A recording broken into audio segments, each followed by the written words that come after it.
What's cooking, guys? It's a Salukie, and hello from Tel Aviv.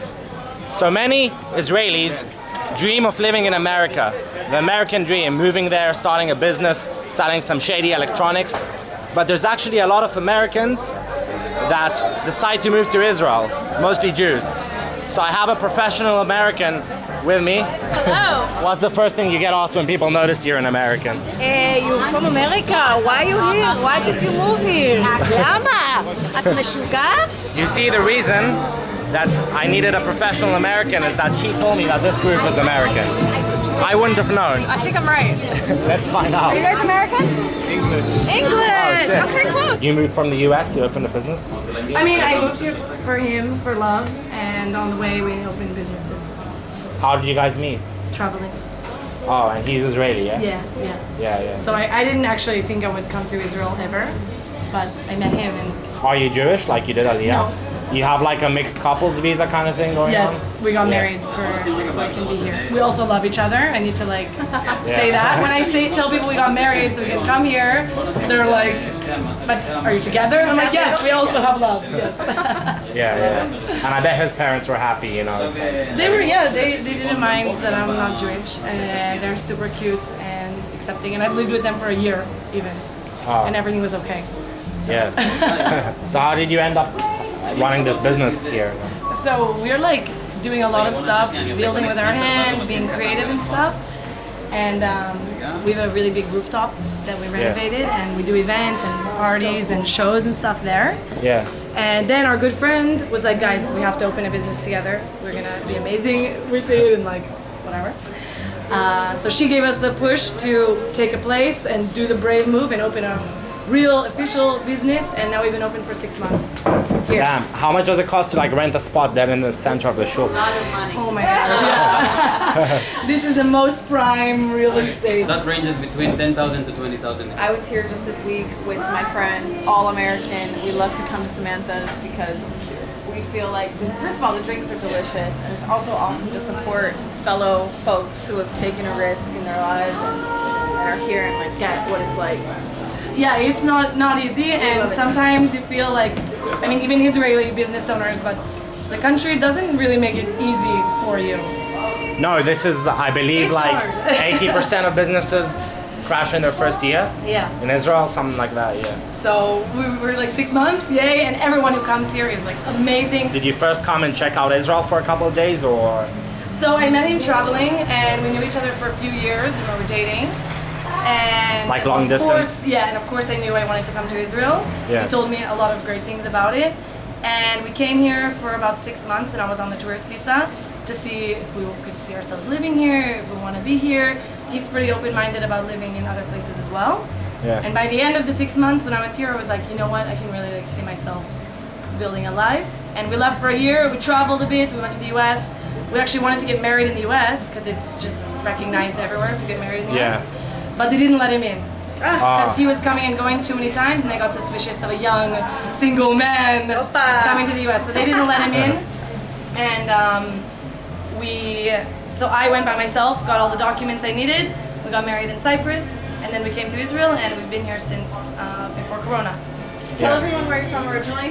Just for like some context, you can't really get married if you didn't convert to Judaism. You can't get married in Israel. Yes. So a lot of gay couples, because also gay marriage is illegal here, go to Cyprus and elope. Exactly. So we eloped. It's super cute there, like really, really easy.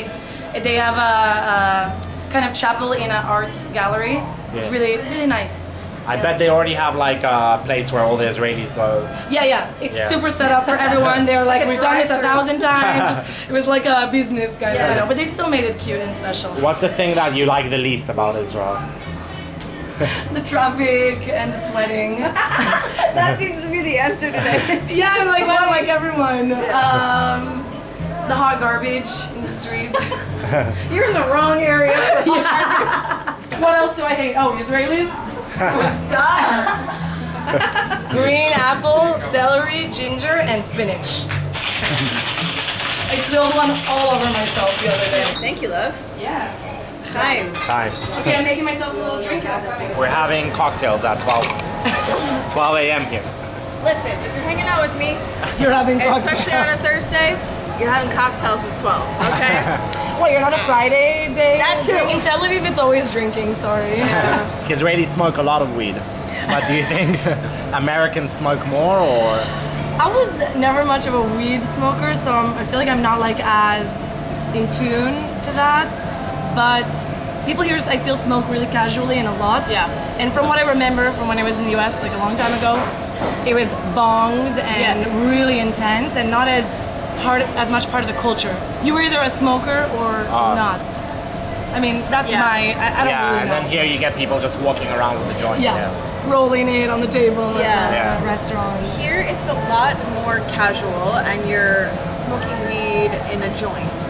99.9% of the time it's going to be a joint, and in the US it's going to be first of all, the weed is way stronger in America. Yeah. I think if the average Israeli went to smoke a joint in Colorado, they would probably hallucinate and like travel to another planet. Here it's like, okay, if we were sitting down on a Friday at a cafe, we would take a couple hits and that's it. But Americans not here, but in the US, Americans get blasted high, just like on another level. This is why I hated it. Yeah. And here in Israel, I smoke every once in a while because it's usually quite chill, Yeah. you know, or it's mixed with tobacco. It's just to get a bush tov, not to get like, oh, let's fucking do a gravity bong. Yeah. Now I feel like we should have one.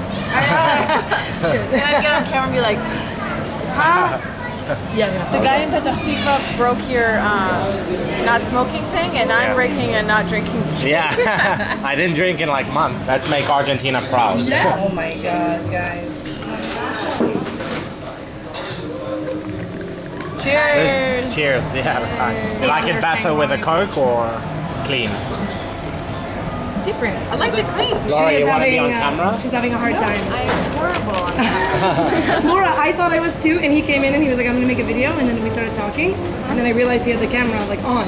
Yeah, it's And I was like, oh shit, we already started. like I am right now. He's like, I said she was an interesting story. Nice meeting you too. Looks like she's coming to Haifa with her boyfriend. Yeah, Always Gonna making new friends. yeah. Tel Aviv. You coined the term here in Israel. She named all of the typical men like this guy who walk around with a tank top and sandals. She named them Tomer, which is a typical Israeli name. Oh, that was perfect timing. Tomer is a term that I started using to describe sort of your typecast of a generic Israeli guy. He wears jean shorts, the ones with the little cuffs rolled up. He wears his Teva Noot sandals. I'll be the first to admit, I think that Israeli men are some of the sexiest men on the planet, and it definitely makes me love living here. And I've been here for 10 years, so at some point the novelty kind of wears off, and you get to know some of the more realistic sides of Israeli guys. There's definitely a natural attraction between American women and Israeli men. Salukie. סלוקי. Yeah. אני דיברתי עם אבא שלי עליך לפני כמה ימים, כי אנחנו גם כורדים. ואני אמרתי לו, he's been in Yeah. Iran, sorry, Kurdish Iraq, right? Yeah, yeah. Which is where we're originally from. And I was like, it's so cool. That's that awesome. somebody's there. Anyway, keep doing what you're doing. It's very Thanks. cool. Cheers. When I first came to Israel and I saw Israeli men, I was definitely attracted, and I still am. Despite my better judgments, I wish I wasn't so into them, but the heart wants what it wants. The Salukie. ¿Qué? ¿Vocês todos brasileiros? Today, we're talking about why Americans want to live in Ты говоришь по-русски только? on one side of the end, It's hard for but me to talk. also It very doesn't come into stressed. my tongue anymore. So people, But I everything speak here is so English. I fast. talk as very. Вот ты родился здесь? Yeah, in Baku. And we moved in 2 years old. Israelis don't understand wow. why we Oh, you know so many out. languages. They You want know to leave. Russian as They don't want to well. come in. He's So. talking Portuguese with me. Yeah, it's my thing. I like languages. You know? Eventually, you realize that Israeli guys can be really, really aggressive. They definitely have their stereotypes about American women, which can kind of get exhausting because, They think that they're easy. yeah, they think that we're sluts. And She came to her mother. to every stereotype, there's a little bit of truth. But I think we just grow up with a different culture, a different set of values, and a different world. People think oh, if you make all this content about Israeli guys, like, why don't you just go back to America if you hate it so much? And it couldn't be further from the truth. Yeah. I make jokes about it because I'm part of this family, and that's what we do with our family. You make fun of your family, so you can always daydream, that's for sure. Especially if you're with me, it's always allowed. So what made you leave the US and come here to Israel? I always say that Israel is like the love of my life, and when you find true love, they always say when you know, you know. And the first time I ever came here on Taglit, I just knew that this was my home. This is where I wanted to be. And I just felt like that life here was just so substantial, so rich, so beautiful, so real, so raw. And I just really connected to that. And I felt like I could be my most authentic self here in Israel. It's just such a fucking amazing place, you know? What makes it so amazing then? The people, Israelis. Like, Israelis drive me crazy. And also, I love them so much. Look how aggressively they drive. She's coming right up our ass with her Mini Cooper, but you know, I love it. What advice would you give to someone fresh off the boat, coming from the US to here? Throw your expectations out the window and don't try to make Israel anything other than what it is. I have this phrase, it's like, let Israelis Israeli. If you try to make this place into something that it's not, or project your own expectations onto it, you're gonna end up really disappointed. You have to have a lot of patience, you have to have a lot of chutzpah, and you have to stick up for yourself. I look okay on camera, shit. I hope I look okay. I haven't been home in weeks. Pretty, I mean, nice. Yeah, it's ready. Thanks, darling. You're a doll, thank you, babe. So this is the book she's about to release, Shabbat food. Potato what? Kugel. It's Kugel. like an Ashkenazi Jewish, like a savory potato casserole. Lovely. Oh, thank you.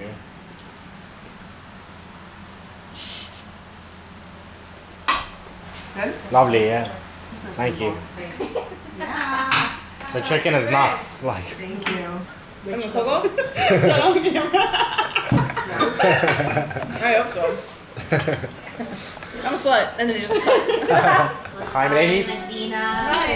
Hi. Cheers, welcome. Thank you. To I missed you. Shabbat! That's so. I write cookbooks one every like 4 years. How long have you been living in Israel? Like 8 or 9 years. Oh, okay, yeah. Yeah. What brought you here?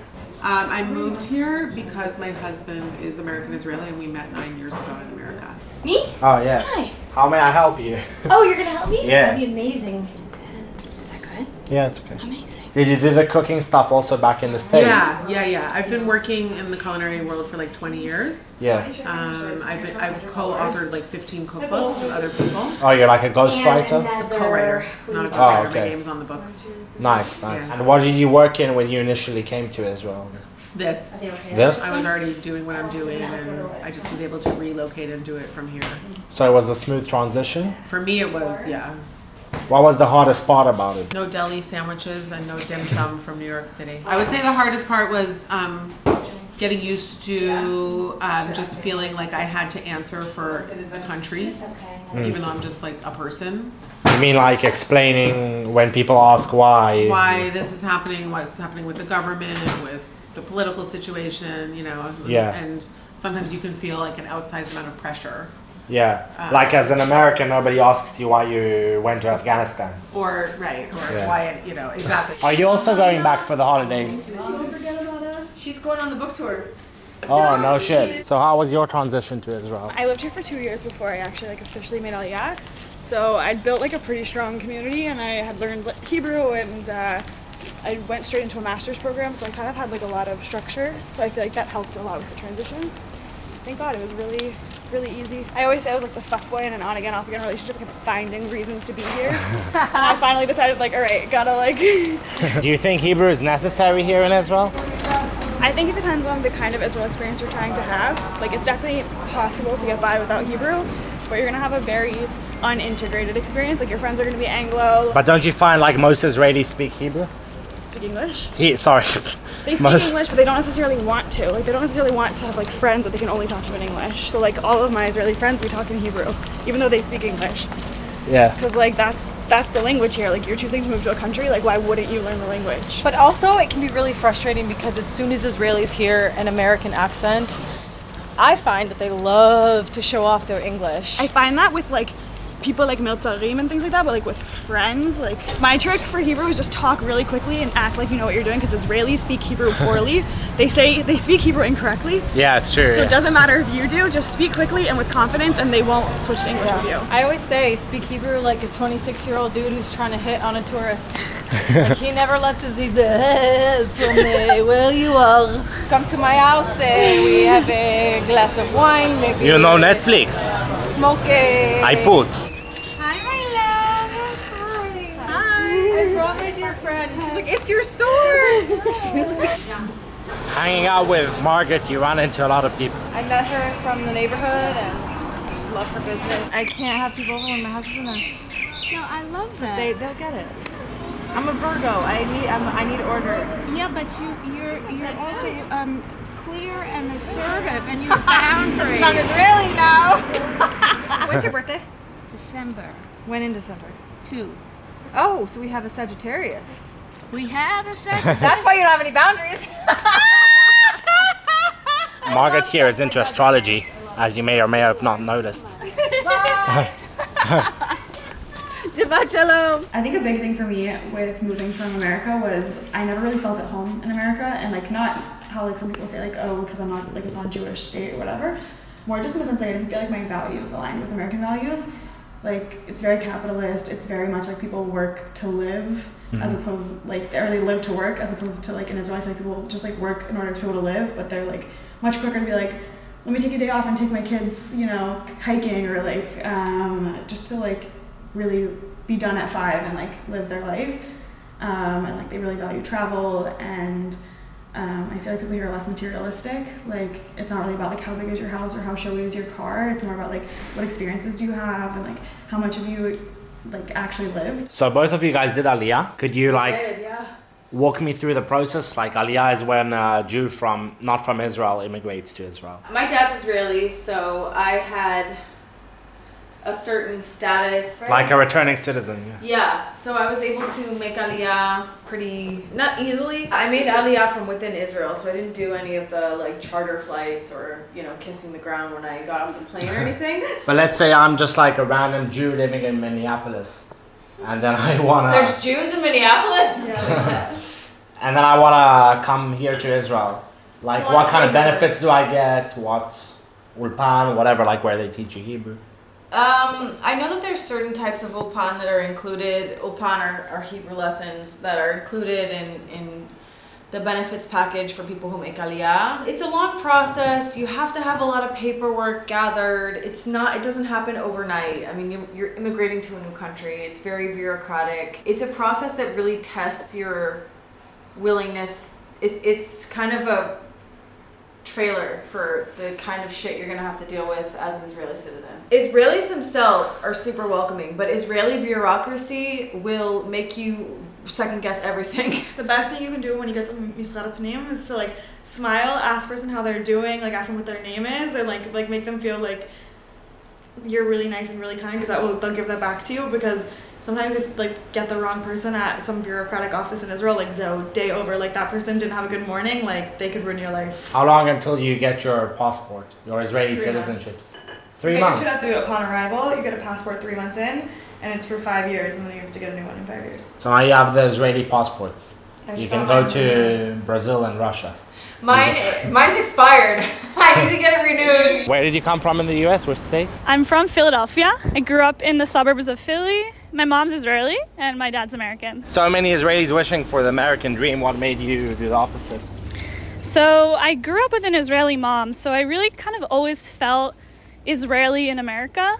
My mom only spoke Hebrew to me. We had Israeli food, and we came to Israel every year to visit my family. So I think I always felt that I wanted to end up here. I'm really happy that I came. I'm really happy here. I think the hardest part is kind of similar to what I was saying before, is like this identity crisis. In America, I felt very Israeli, but in Israel, I feel pretty American. You know, like my Hebrew is not perfect. I struggle with basic things like trying to get an appointment at the bank, and I think trying to move abroad 5,000 miles away from your family by yourself is definitely challenging. without a community, without a network. But a lot of people help you and you're supported, so it's been I've been really grateful for that. You came here by yourself completely? I came here by myself. I have a few relatives, but I really lean on my friends and other Olim in the community. What would you say to somebody thinking about it? I would say be really sure that this is what you want to do. It's not easy to move so far. It's a different culture here, different personalities, as you can see. People scream on the street, a lot of anger. You have to stand up for yourself. There's a word in Hebrew called friar, and if you don't learn how It's to in stand Russian, actually, by the way. Oh, it's a Russian word? Yeah. Wow. There's a Russian word that Israelis use called friar, which basically means sucker. And if you don't stand up for yourself, you can kind of get swallowed up. So I would say really make sure that you want to be here, that you're ready to work hard, to thrive and survive, and also have fun. The best thing about living in Israel? Yeah. It's the people. This country is filled with such beautiful souls. There's so much passion. There's so much warmth. I mean, I've been to random people's houses for Shabbat dinner multiple times because I sat next to them on a bus and they found out that I didn't have a place for Shabbat that week. I've never experienced anything like that warmth anywhere in the world. And you're going to Harvard? I'm applying to get my MBA, which means I may be moving to America, back to America, for my second degree, but we'll see what happens if I get in. There's a thing that I'm a little bit afraid of, which is reverse culture shock. I've been living in Israel for 5 years, so it's really the culture and the mentality that I've been accustomed to my entire adult life. I don't know what it's like to live as an adult in America because I never have. And so I definitely am a little bit apprehensive about kind of going back to America, being this whole new person now and having to learn what it's like to live in America. So that definitely will be tricky, but I'm really excited to get and to further my education. So what do you think about like how any Jew all over the world can come here and immigrate basically? I think it's really beautiful. As the great-granddaughter of Holocaust survivors, Israel was the only place that my family could go to after a majority of my family was, murdered in the Holocaust in Auschwitz. So my great-grandpa came here alone, was an immigrant, built a family. I feel really grateful that I myself could come here as well. So when I first moved to Israel, I was volunteering with the Jewish Service Corps. It's a year-long volunteer opportunity. I was working with disadvantaged sectors of Israeli society, like Bedouin communities. I worked with Israeli Arab communities, ultra-Orthodox, youth at risk in the periphery. It was a really meaningful year. I learned a lot. I worked with an amazing nonprofit, but during that year, you don't get paid much. It's barely anything. You just can cover your rent, and I needed money, obviously. And so that first year, I would wash dishes at night at a little Italian shop in Tel Aviv. And I think that a lot of people that come here, you have to hustle to survive. You need to work your ass off. That's not always glitz and glam. I'm triggered. So you guys seem like back home, you come from pretty liberal circles. Your friends and also how you chose Tel Aviv to live and everything. Most of the people, in these universities, pro-Palestine, How did your surroundings react to when you said you want to live in Israel, move to Israel? Look, I'll say one thing right now. There's nothing wrong with being pro-Palestine and advocating for the rights and equality of Palestinians. That's what I'm all about. That. Let's go. I want that too. I think it's when you experience it on a level where it's not just about advocating for that, it's about also projecting a lot of hatred onto the people of Israel in an effort to advance your cause. And that's where it gets tricky. Like you mean when anti-Zionism turns into anti-Semitism? Exactly. And I really don't, it's hard to say these days where one starts and one begins. Because a lot of the advocacy in the pro-Palestinian movements is straight up anti-Semitic, and we have to fucking be able to talk about that. But I luckily came from a very supportive family. A lot of my friends back home aren't Jewish, and so they really appreciate knowing that when they hear about things on the news that's going on here, that they have an actual person who's like boots on the ground that they can ask about the reality of life here. So thank God I've had support. I don't know about Gilly, but... Yeah, I agree with everything you said. I think that if you go up to the majority of Israelis on the street, including Olim, American Olim like us, we all want the same thing. We care about the innocent Palestinian lives and civilians. Our governments are the ones that are complicating everything. And if you love something, you criticize it. Margot, Totally. myself included, we have a lot of criticisms of Israel. It's not perfect. Totally. But I support the right for it to exist. And that's one thing I'm not willing to compromise on, is that its existence. So. Agreed. Sorry for making you sweat so much, by the way. Yeah, it's not you, it's the August humidity. I think I already know, like I don't have to ask what's your least favorite thing about Israel. The weather! In the winter. I love the weather. Salukie! Eh, what's up? In the summer, I suffer. היי! כן, שלום! ממש מצחיקה. תודה רבה. אמרתי אני אגיד לך, אני לא אגיד לך, אמרתי אני אגיד, מה רע לי? בטח! וואי, זה גוש שלך? הלוואי, זה של חבר, אנחנו מסודרים. אוי, איזה חמודי. תודה רבה, נעים להכיר. Thank you, darling, תודה, נעים להכיר. We're like Z-list celebrities. I love it. Thank you, Margaret. Thank you so much, guys. If you want to follow me, @Margot Explains It All. Thank you, Adele, for this awesome day. I had so much fun. I had a good time hanging out with the Yankees here in Tel Aviv. So thanks for watching, and I love you.